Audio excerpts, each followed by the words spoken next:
So basically, I've walked a journey on my own for at least 10 years after leaving a marriage that was not healthy.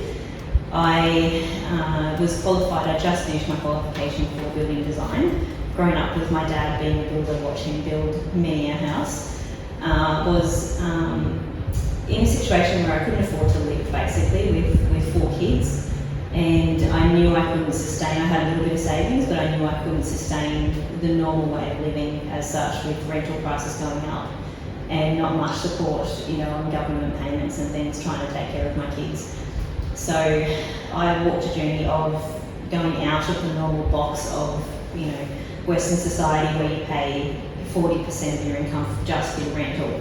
And I thought, this is crazy. I did a trip to India in between, which helped me reframe in that, there's 4 generations of families living in one room, literally one room. They cook, they clean, they sleep, everything in that room, because they can't afford to do anything else. And I came back to Australia and went, it made sense to me, and I thought, well, if I'm spending 40% of my income on just the roof over my head, it just seemed really crazy to me. So I thought, I was watching tiny home shows from the United States at the time, where they were a massive thing way before they were here.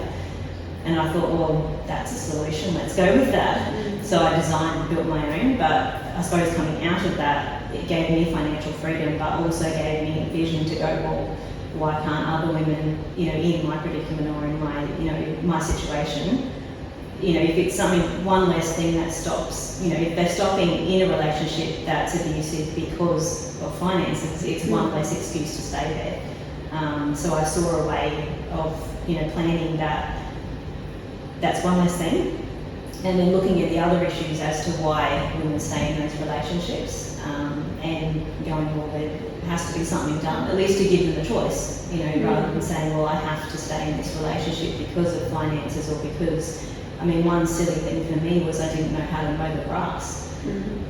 As silly as that seems, it was just one more excuse as to why to stay. So for me, I want to build a system and a view it like one step at a time, where there's no more excuses to stay in a relationship where you're being treated, wrong and bad.